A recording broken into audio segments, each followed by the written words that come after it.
Hello, fourth grade. I am so excited to start this new unit with you. I know that last week I had asked you to take a pre-assessment about historical fiction. You read the article Blizzard and you answered 4 questions.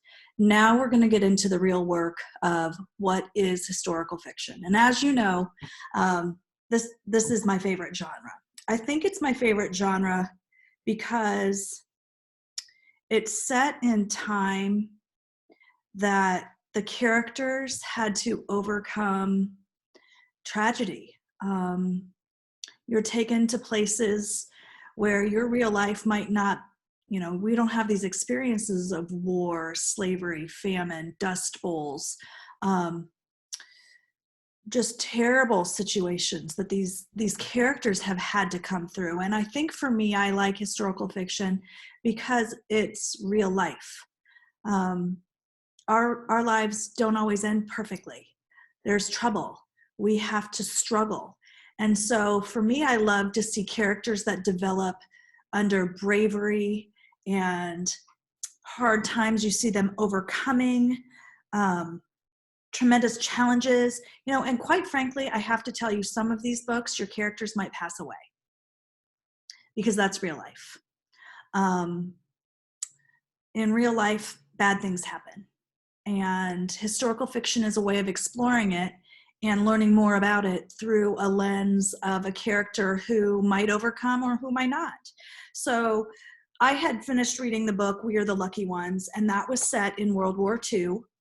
It's an adult book. World War II, it was in Poland, where a lot of the Jews were persecuted and killed, and even people who weren't Jewish, but they were suspected of being Jewish, were killed. I am now reading the book called The Dollmaker of Krakow. It is set in the same time, and ironically, when I looked back in the back, the author had said it was actually in Poland where she got the idea of this story, and she wrote it based on 1941 through 1945. So this is, again, a book in the same time period. So stories that are set in historical events bring you to a place that you might never have to experience in real life, which would be a good thing. But there's lots of different categories of historical fiction. I'm showing you some of World War II. However, I have some amazing books that have to do with slavery. I'm going to use some of this to talk to you about the homework you'll do. This story is called Letters from Minty. This is a great story called These Hands, and this has to do with the fight for civil rights. The Wall, this book has to do with the Vietnam War. Cheyenne, again, has to do with the struggle the Native Americans had in the United States. And then these books, again, have to do with the Holocaust. I tend to have a lot of those at home. So today what I'm going to do is talk to you. I want to teach you that at the very start of stories, especially with historical fiction, as a reader, you have to pay close attention to what the author is doing to set up the time and place of the story that you're reading. Historical fiction is different than other texts because it's occurring in a place and time that existed. However, the actual story that you're reading is fiction. But you have to be paying close attention to the mood and the atmosphere of what is happening in the place and time of the story that you're reading. So today I'm going to read to you the story Rose Blanc, and I'm not going to read you all of it. I'm only going to read you parts of it because the work today that we're doing has to do with how the author set up the story, how they set up the setting for mood. The story's not going to tell you, you better pay attention. This is giving you a clue that something bad's going to happen. You have to, as a reader, notice that that is happening. So I'm going to be reading Rose Blanc. This is Rose. She's right here. And this book is set up during World War II. Okay. Whew.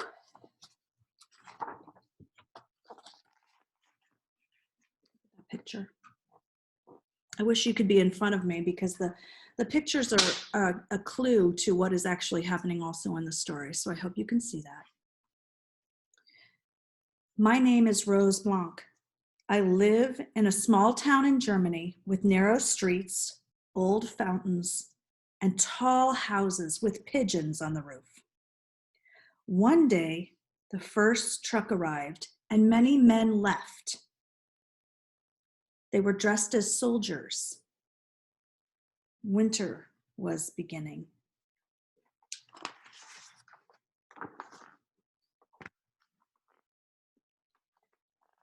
Can you see the picture? Can you see? Now the trucks follow each other under the school windows. They are full of soldiers we don't know, but they wink at us. They drive tanks that make sparks on the cobblestones and are so noisy, and they smell like diesel oil. They hurt my ears, and I have to hold my nose when they pass by. So what do you think this place looks like? How do you think it feels? So it's a small town in Germany with narrow streets. We don't have streets that look like this. Do you see that? Old fountains, tall houses with pigeons on the roof. This is not what my house looks like. It sounds like it's been an old and quiet place. But did you notice that there's trouble brewing? Okay, so I think about it, and now she's telling us some of the clues that I'm getting, that there's now trucks, there's soldiers, people they don't know, the smell. Do you get the idea that this is starting to be a war? Okay, so I took my time. This was only the first 2 pages, and instead of just flipping through them and getting done with the book, I'm actually listening and looking for clues because I know something is going to start happening. There's trouble. Okay, so now I'm going to read a little bit more, and I want you to see if you can figure out, like, what do you think might be happening?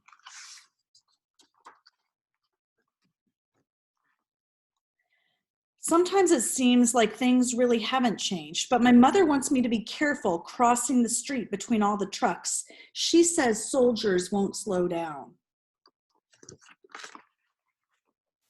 Ooh, look at that. See those? Barbed wire and things. Lots of times I walk by the river just looking at it, and branches float along, and sometimes old, broken toys. I like the color of the river. It looks like the sky.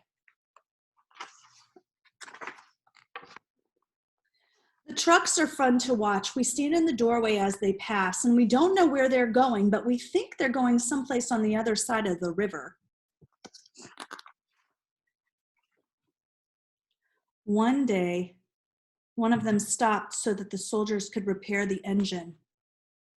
A little boy jumped from the back of the truck and tried to run away, but the mayor was standing there in the middle of the street.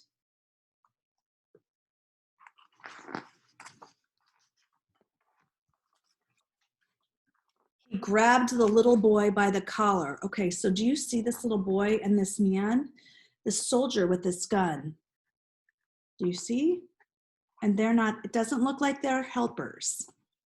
He smiled at the soldiers without speaking, and they thanked him. The sky was gray. Okay, so you should be thinking about mood. Mood is the way that the author writes to have you have feelings about what you're reading. Okay, so if the sky is gray, think about what your mood might be. The soldiers climbed back into the truck, doors banged shut, and it pulled away. It happened very fast. So I want you to think about what trouble is brewing with Rose Blanche. I want you to think about what might be happening.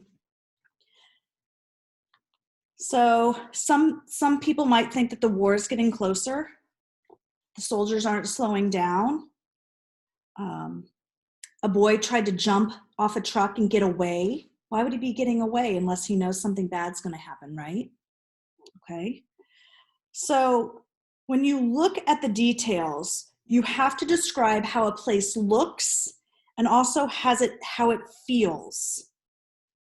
How it looks and how it feels. And you need to be looking for the words that the author is giving you to do those things. All right, now today, your homework will be to take a book that you are reading. I know that the teachers have been setting up on Mayan and groups that have specific historical fiction books that you can select from. Those are the books that we want you to be reading, because to do this work, you have to be reading historical fiction, the genre that we're studying. Today, your homework for tonight will be to find a book from historical fiction on Mayan. Or maybe you have one at home. Make sure your parents can clear it so that you know that it's a historical fiction book. What I want you to do is go back to the beginning.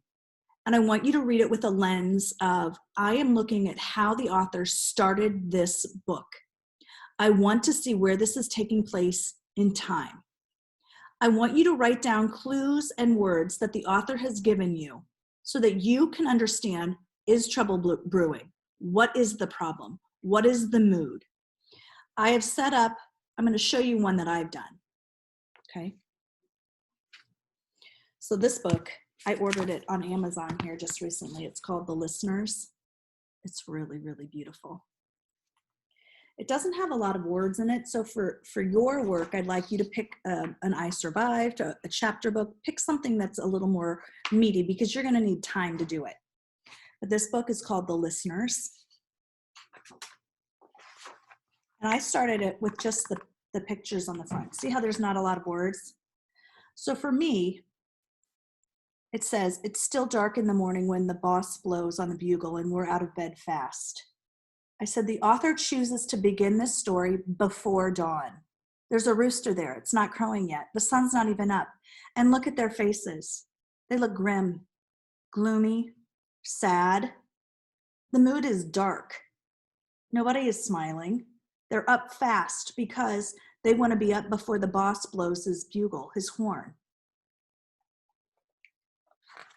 Now I turn the next page, and this is them coming home from work. So they get up before dawn, and they go home after the sun is set. And they say, we've come home tired. We come home hungry. But Bobby, Sue, and me, Ella Mae, we've got more work to do after supper. We've got to listen. So the author is drawing me in here because the author is saying, we've got to listen. And I'm like, what? Listen to what? So they have another job to do, the kids. So now I'm feeling a little scared. I see the looks on their faces and I know that they're anxious. The author has done a good job with illustrations, but also with words to clue me in onto what is happening. And it looks like they are going to be listening to the words that are coming from the big house. It says, sweet potatoes in our bellies, molasses still sweet in our mouths, we're on our way. Master and mistress at the greenhouse don't tell us slaves nothing. We children listen and carry back news to our folks. So these are the listeners. They are the ones that get information for their parents. So my homework, you see how I wrote a paragraph? I didn't write just one sentence, I wrote a paragraph. I wrote the listeners, Gloria Whelan. The author chooses to begin the story before dawn. The mood is dark and no one is smiling. They are up fast, and I know that the characters are on a plantation. They work from sunup to sundown because the second page is dark too.